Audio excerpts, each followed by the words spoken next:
Hi friends, let's welcome to part 31 of NISM series 5A Mutual Fund Distributor Certification Exam Mock Test। आज की video शुरू करने से पहले फ्रेंड्स मैं आपके साथ एक और बात शेयर करना चाहता हूं। हम बहुत ही जल्दी मेंबरशिप प्रोग्राम लॉन्च करने वाले हैं अपने सब्सक्राइबर और व्यूवर्स के लिए। वो मैं आपको डेफिनेटली एक नई वीडियो में एक्सप्लेन करूंगा कि उसमें क्या बेनिफिट्स होंगे, बट डेफिनेटली उसमें जो भी मेंबर्स होंगे उनके लिए डेफिनेटली कुछ एडवांटेज होंगी। उनके क्वेश्चंस सेपरेटली लिए जाएंगे, उनको वीडियो जल्दी जाएंगी, उनको कुछ और टिप्स दी जाएंगी कि वो कैसे एग्जाम को क्लियर करें।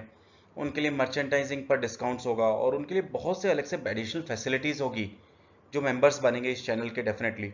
और डेफिनेटली वो जो भी उनकी डाउट्स वगैरह होंगी वो भी उस पर क्लैरिफाई की जाएंगी। तो इस तरह के मेंबरशिप प्रोग्राम को मैं आपको बहुत ही जल्दी देने वाला हूँ।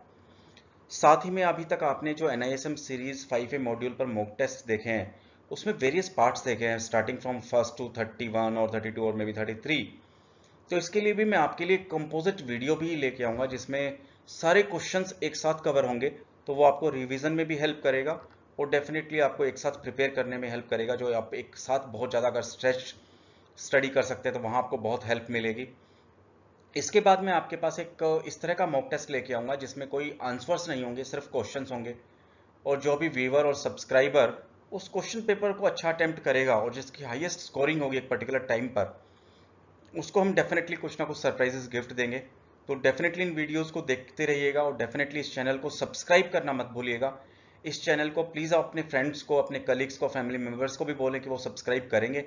और डेफिनेटली मेंबरशिप प्रोग्राम की वीडियो और जो मैं आपके पास में एक मॉक टेस्ट की सीरीज़ का वीडियो लेके आऊँगा जहाँ पे आपके लिए सरप्राइजेस गिफ्ट होंगे, वो डेफिनेटली उसको अटेम्प्ट करना मत भूलिएगा। वो एक बहुत ही टाइम लाइन के साथ में आएंगे कि वो आपको एक टेस्ट आएगा, मॉक टेस्ट आएगा जिसमें कोई 100 क्वेश्चंस होंगे बट उसमें कोई आंसर्स नहीं होगा। और जो भी उसमें व्यूवर और सब्सक्राइबर उसको सबसे जल्दी अटेम्प्ट करेगा और सबसे अच्छा अटेम्प्ट करेगा और उसकी जिसकी हाईएस्ट स्कोरिंग होगी वो डेफिनेटली उसको हम कुछ बहुत अच्छे सरप्राइजेस गिफ्ट देंगे बैंकटोरियल की तरफ से।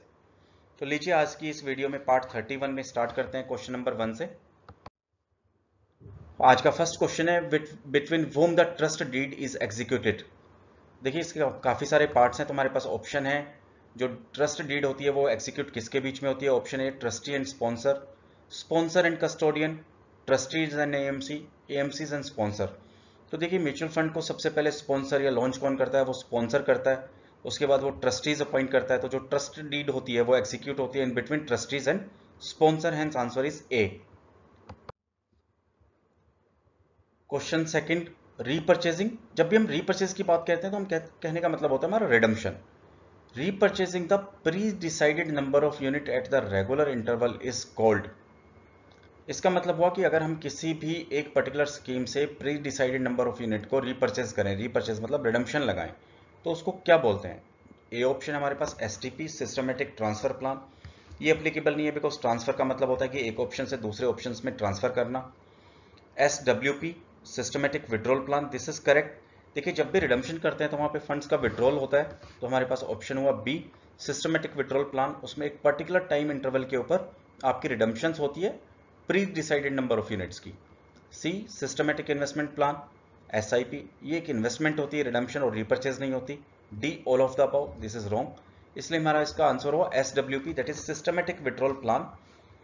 Repurchasing means redemption and systematic withdrawal plan means कि एक पर्टिकुलर इंटरवल ऑफ टाइम पर pre decided number of units, let suppose उसने डिसाइड किया 100 यूनिट्स, तो एक पर्टिकुलर डिसाइडेड डेट को 100 यूनिट्स के जो भी प्राइसेस होंगे उसका विड्रॉल अमाउंट जो इन्वेस्टर है उसके अकाउंट में क्रेडिट होता रहेगा, उसको हम बोलते हैं SWP, सिस्टमेटिक विड्रॉल प्लान। एक सिस्टम से एक पर्टिकुलर रेगुलर पीरियड के ऊपर रेगुलर डेट को और pre decided number of unit जिसको हम रिडम्पशन के लिए लगाते हैं उसको हम बोलते हैं SWP। Unclaimed investment amount and dividend can be demand by the investor.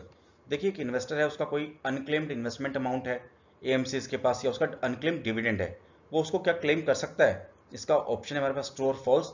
Answer is A, that is true, he can claim that amount from the AMC. Banktorial की इस वीडियो के न्यू क्वेश्चन पर, applicable NAV for different scheme is as per the following time. देखिए कौन सी एनएवीज किस time पर मिलेगी या कौन सी एप्लीकेबल एनएवीज होंगी डिफरेंट स्कीम्स पर, वो किस पर डिपेंड करेगा। A, office time of AMC. B, office time of RNT, that is register and transfer agent. C, as per the time of stock market. And D, cut-off time decided by the SEBI for various MF schemes. देखिए इसका answer हमारा D हुआ है। हमने काफ़ी बार study भी किया है कि सेबी ही कट ऑफ टाइम डिसाइड करता है म्यूचुअल फंड स्कीम्स के लिए डिफरेंट कैटेगरीज में। गिल्ट स्कीम्स हो गया, हमारा डेट स्कीम हो गया, इक्विटी स्कीम्स हो गया, लिक्विड फंड्स हो गया। तो depending upon this kind of schemes SEBI decide करता है कट ऑफ टाइम का for applicable NAVs. Hence answer is D. While MPEL with the AMC, MPanel with the AMC, every distributor have to provide the following.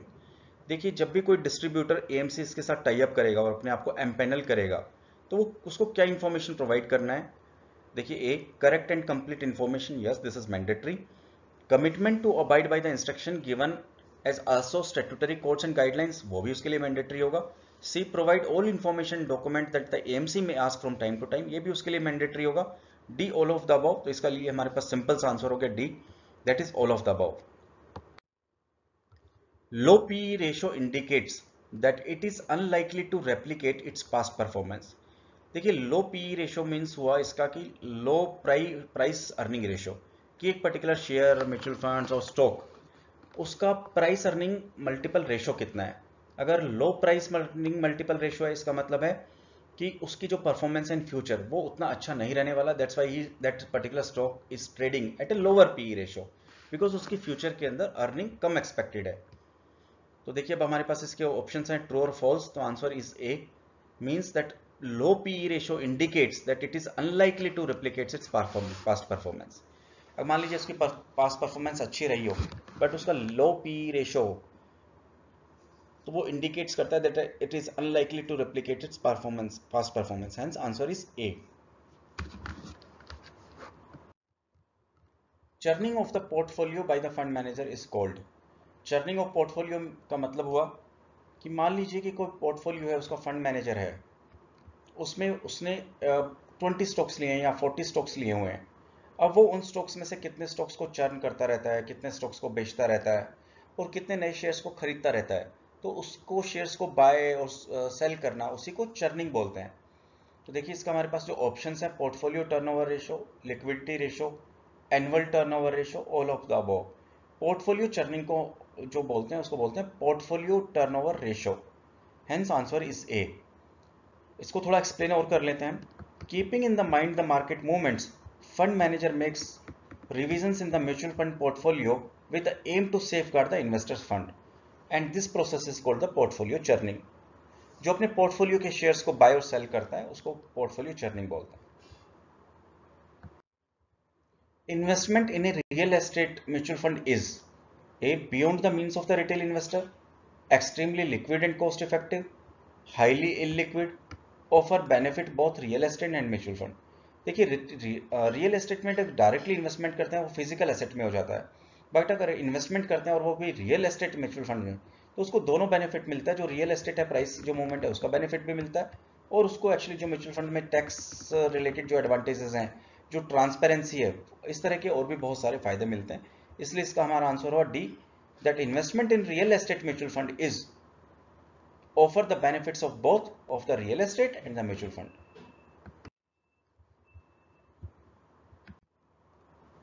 बैंक्टोरियल की इस video का new question, advantage of investing in PPF is public provident fund. इसमें investment करने का क्या advantage है? That option A, loan is available at any point of time, this is wrong. Loans is not available at any point of time, I mean to say it is applicable only in some certain circumstances. B, premature withdrawal is available after 1 year. This is also not true. Any amount of investment in this scheme, this is also not true. There is a one particular limit in this schemes to be invested. And D, tax-free returns every year. Yes, this option is correct. Tax-free returns आती है, PPF की जो भी returns है वो सारी tax free हैं, तो hence answer D is correct. Self-regulatory organization controls A, all his member to the limited extent. B, all his members completely. C, all funds company. D, all share brokers. तो देखिए self regulatory organisation को हम बोलते हैं SRO। वो जो control कर सकती है वो सिर्फ अपने मेंबर्स को कंट्रोल कर सकते हैं, दैट्स वाई उसका नाम ही होता है सेल्फ रेगुलेटरी ऑर्गेनाइजेशन। तो जो SRO के मेंबर्स होते हैं वो उन्हीं को रेगुलेट कर सकती है, इसीलिए इसका हमारे पास आंसर होता है all his member completely. In case of joint holder the PAN card requirement for option A first and second holder, all joint holder, C only first holder, D anyone. देखिए PAN card की जो requirement होती है in case of joint holder वो सभी के लिए applicable होती है, इसलिए हमारा आंसर होगा B, that PAN card is required for all the joint holders in investment. Maximum number of nominee which can be added in any kind of investment schemes in mutual fund is A 5, B 1, C 3, D 2। इसका answer है हमारे पास C, that is 3। There can be maximum number of nominees which will be 3 in any of the scheme. In case new pension scheme, how many PFM pension fund managers are managing money? A 5, B 3, C 3, D 6। इसका answer हमारे पास D नहीं है क्योंकि currently हमारे पास 8 है। ये हमारे पास ये क्वेश्चन हमने कवर इसलिए किया क्योंकि इसके अंदर हमारे पास पुराना क्वेश्चन था, तो जिसमें इसका आंसर हमारे पास 6 था। पहले 6 fund manager pension fund manager थे, बट अभी करंटली 8 फंड मैनेजर हैं। तो डेफिनेटली अगर इसके ऑप्शंस आएंगे तो आपके पास रिवाइज होके आएंगे। टिल द टाइम आप जब अटेम्प्ट करने जाएं तो डेफिनेटली इसको देख के जाइएगा, क्योंकि कभी कभी ये रिवाइज भी होते रहते हैं। तो करंटली जो पेंशन फंड मैनेजर है वो 8 है, hence answer is 8। In lower interest rate scenario, debt product of mutual fund will generate higher returns as compared to fixed deposit। देखिए स्टेटमेंट ट्रू फॉल्स, तो ये स्टेटमेंट ट्रू है, because we always know that the returns on debt product will always be inversely proportional to the interest rate scenario in the market. It means if there is an lower interest rate scenario कि future में lower interest rate predictable है, तो definitely जो debt funds के mutual funds होंगे उनकी returns higher होंगी। और अगर इंटरेस्ट रेट सिनेरियो अगर हायर इंटरेस्ट रेट का होगा तो डेफिनेटली जो डेट स्कीम्स हैं उनकी रिटर्न्स कम होंगी, हेंस आंसर इज ए। आप इसको एक्सप्लेनेशन में भी थोड़ा पढ़ सकते हैं। In debt mutual fund purchases a bond at its price rises due to fall in the interest rates, it would make additional money over and above, right. It means returns on debt product is inversely proportional to the scenario of the rate of interest in the market. Next question is, an employee of the mutual fund can be an agent, true or false? Answer is B, employee of mutual fund agent नहीं हो सकता, क्योंकि उसमें अगर वही agent हो गया तो ट्रांसपेरेंसी नहीं रहेगी, और सेबी के रूल्स के बेसिस जो म्यूचुअल फंड का एम्प्लॉई है वो उसका एजेंट नहीं बन सकता, hence answer is B, that statement is false. Commission on investment done by sponsor in a fund is A, not payable, payable to sponsor, payable to distributor whose ARN is mentioned on the application form, D, none of the above। देखिए जो sponsor होता है वो एक fund houses को launch करता है, तो अगर वो कुछ अपना कोई स्टेटमेंट करता है तो उस पर कोई भी कमीशन पेएबल नहीं होता, तो इसलिए हमारे पास इसका आंसर हो गया A, not payable. Commission on investment done by the sponsor, अगर स्पॉन्सर कोई अपना ही इन्वेस्टमेंट करता है किसी भी स्कीम में तो उसके ऊपर उसका कमीशन किसी को भी एप्लीकेबल नहीं होता, हेंस आंसर इज ए।